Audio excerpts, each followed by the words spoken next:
Praise the Lord. प्रभु आप सबको बहुत आशीष दे। क्या आप भी अपने जीवन में शून्यता का अनुभव करते हैं? क्या आपको भी लगता है कि मैं कुछ भी कर लूं पर मैं कामयाब नहीं हो सकती या हो सकता? तो आपके लिए मैं अपने अनुभव से बताऊंगी कि आप कैसे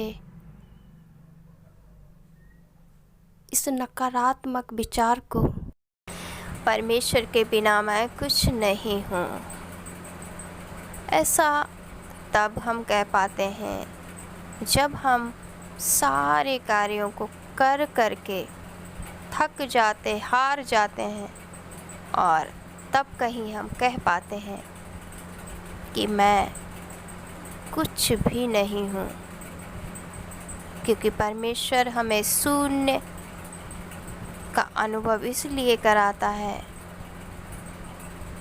ताकि हम ये ना कह पाएँ कि परमेश्वर नहीं है।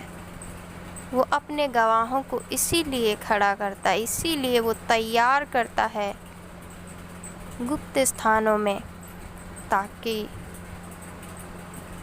हम उन सबों के सामने कह सकें कि आज और कल में बहुत अंतर है।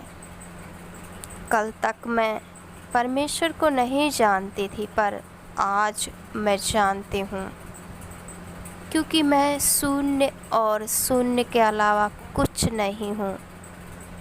और शून्य एक अंडे आकार का तो होता है, पर उसके अंदर में एक छुपा रहता है।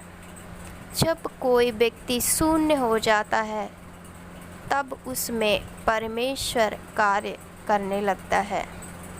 जब तक हम शून्य नहीं होंगे, परमेश्वर हमें कोई ऐसा कार्य नहीं कर पाएगा जो वो चाहता है। इसलिए हम जब भी हस्तक्षेप करते हैं उसके कामों में, तभी हम फिसल जाते हैं, क्योंकि जब कोई व्यक्ति परमेश्वर के विरोध में खड़ा होता है तो वो परमेश्वर से नहीं खड़ा रहने देता। परमेश्वर हमारा सर्वशक्तिमान, सामर्थी, महाबुद्धिमान और भय योग्य है। जब उसकी करुणा पर विचार करें तो पाएंगे कि जो कुछ भी, चाहे वो दुख का अनुभव हो चाहे सुख की अनुभूति हो, दोनों में बहुत फर्क है।